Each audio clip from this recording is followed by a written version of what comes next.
Once you know your financial reality, I'm sure that would what your the figures you get will drive you to the actions to the next step. We talked about people not having financial goal, financial vision. What is your vision for the year?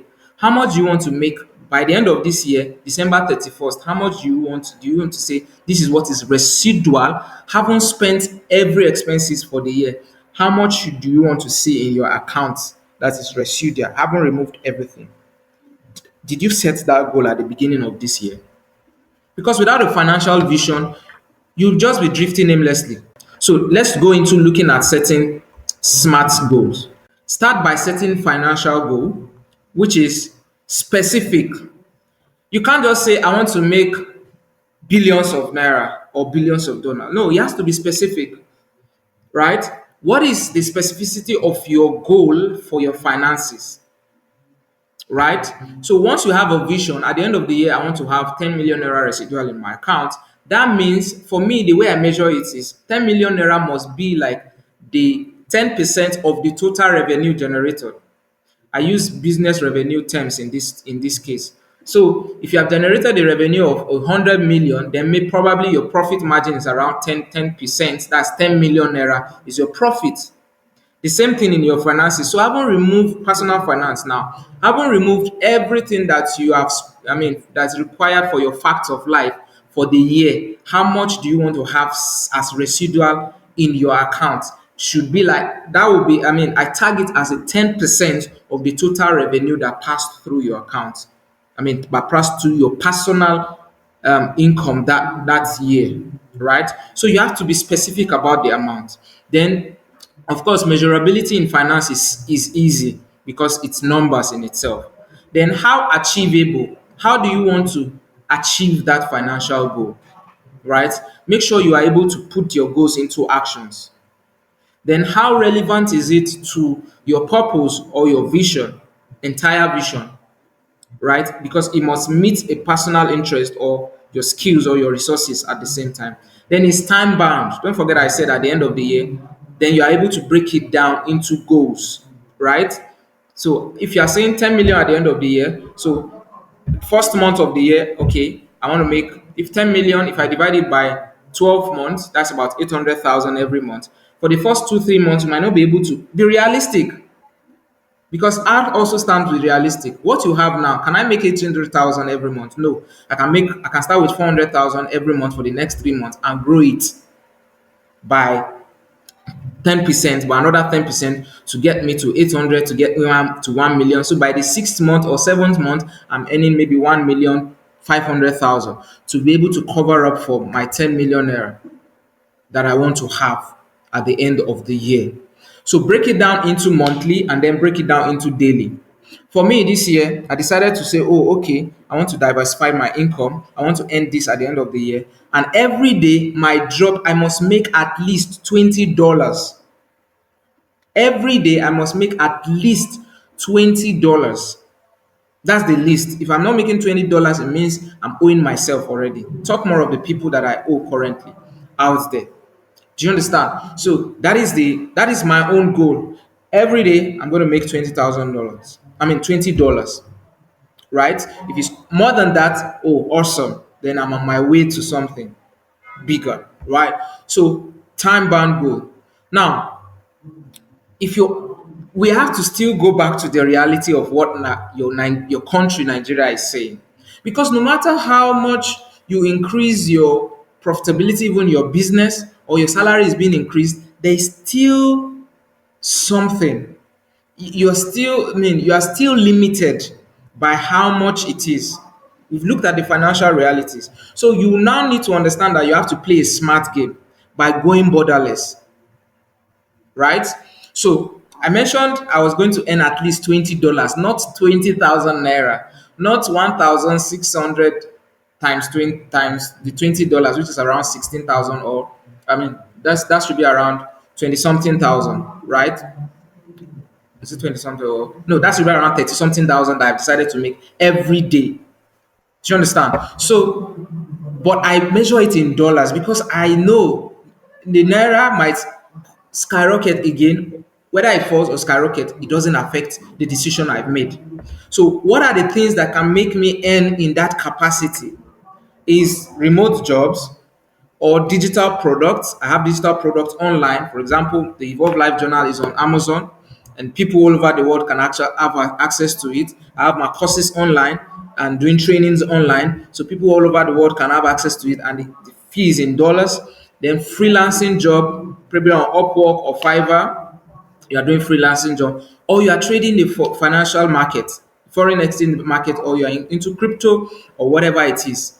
You must be able to earn. You have just got to earn above your failing local currency. Else, there's going to be a lot of struggle around you reaching that financial goal that you've set. Right? So, how do you multiply your finances? Right?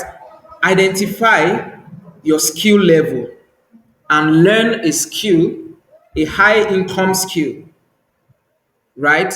High income skill. How can you improve? Okay, in your place of work, what can you do extra for you to be able to earn more?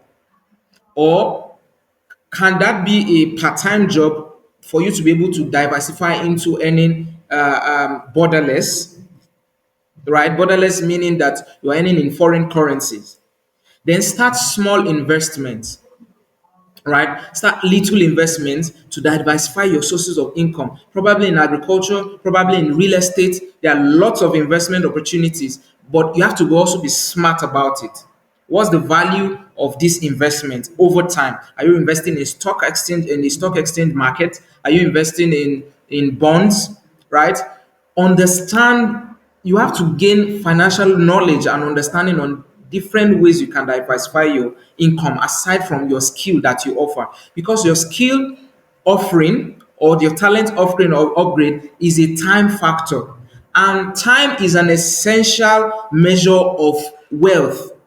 Because if I ask you a question now, if two people, somebody made $100 million in 30 days as against somebody who made it in 1 week, who is richer? Both of them made the same amount of money, but one is richer than one has the potential for wealth than one because of the time factor to making that money. So if you solely depend on the skills that you can offer, you can't divide yourself into a million, but you can divide yourself into a million by the digital products, by investing in stock on or other investment that you don't have to solely put your what's it called, your physical resources into. Talk about your skills or something. Do you understand? Then number three, explore passive income stream. I've mentioned that. And then make an offer. So I followed Myron Gold, and he spoke about how that he makes offer for everything. And I've seen that how that I started following him earlier, I think 3 weeks ago or something, or 4 weeks ago, even before my challenge started. In fact, that was what prompted the Evolve in 30 Days challenge, where that Myron Gold will say that if he has to buy this mouse, for example, he's not going to buy it from what is currently, if he has the need to buy currently, he's not going to buy it from what he's currently earning. He's going to make an offer, and that offer is what is going to pay for what he needs. And that is a way to actually grow financial stability, right? So if I need to buy a car, I would not look at my savings in literal terms to say, oh, I can save this amount of money. No, rather, I'll increase my chances of earning to buy that car such that I can now make, okay, can I create a course, and whatever this course online ends is what I'll use to buy this car. Not saying that, oh, how much do I have in my savings? Let me go into my savings and pick out the money to buy the car, right? The same thing for your rent, for everything that has to do with your fat. What offers can you make out there to say that you want to increase your earning capacity in that space? So, what are you willing to offer first? For every offer that you need to make, you must be willing to sacrifice something. You must be willing to risk something. We did economics in elementary level, basic education, right? Economics, and we understand the concept of foregone alternatives and opportunity cost, right? Opportunity cost, which is the same thing as foregone alternative. For example, what you left doing right now, you are supposed to be probably be doing something right now, but you are here in this class, you are here in this assembly. The value of this assembly, so there's nothing that is actually for free. what you left doing is equal to the value of what you are doing currently. For example, I'm supposed to be on a trade right now, trading the financial market because, right? So, and I'm supposed to be earning some amount of money from that. Now, this class that is for free is equivalent to that amount of money that I'm supposed to be earning right now. So you see that it's not for free. So the foregone alternative of what I have left, but because I understand risk and sacrifices, I know that I'm putting in more opportunities. I'm expanding my opportunities by being here that can earn me much more than what I've left behind. But at this moment, that is the value of what I've left behind. So you must be willing and able to invest in knowledge, to upgrade your skills, to upgrade your status, right? And to upgrade your strategy. So if you invest in maybe digital training or digital class, you ask somebody to, okay, you want to take your business to the next level, for example, you have strategized and they tell you you have to do digital marketing. You have to pay somebody to do it for you. That's capital. So strategy will not execute itself without capital, right? So what are the risks and what are the sacrifices you have to pay to be able to reach your financial goals? Talk about also mental sacrifices, right? The more knowledge that you need to build, you have to wake up at so time every morning. You have to do so routines every day to be able to hit that financial goal, right? Now, how do you play smartly?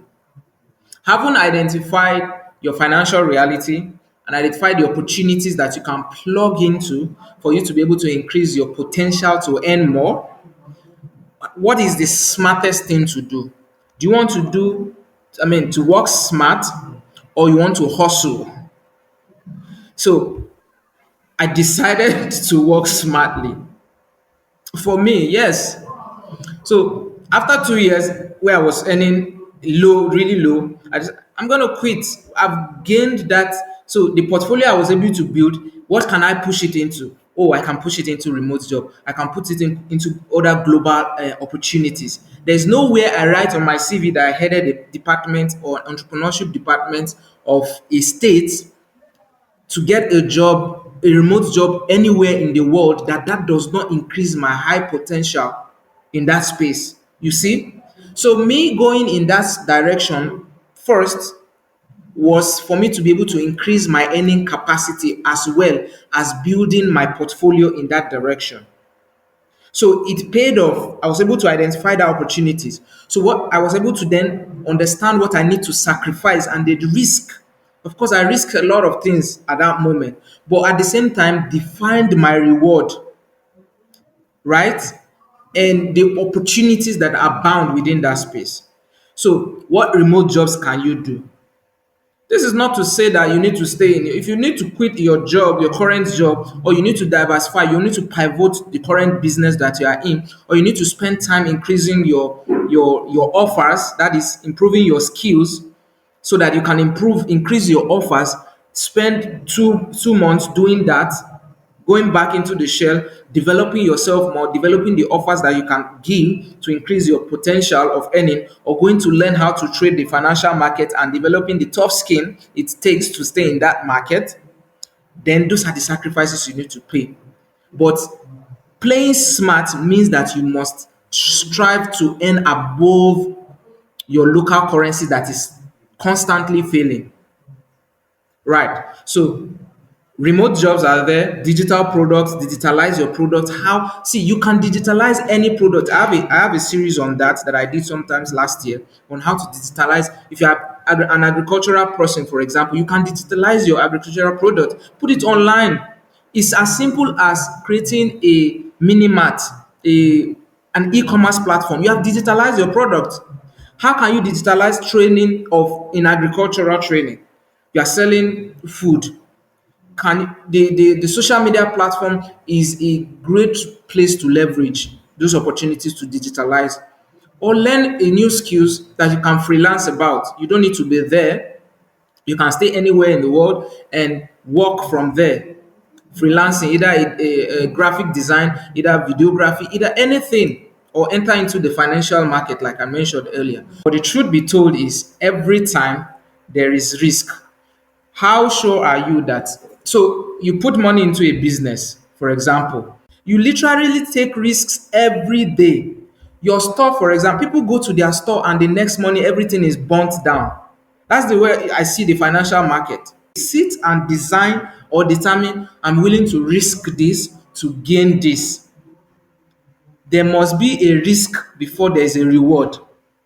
Always do risk management, whether you are going into trading, financial market, or you are doing buying and selling, you are selling clothes. Always set your risks and always set how much or what you are willing to sacrifice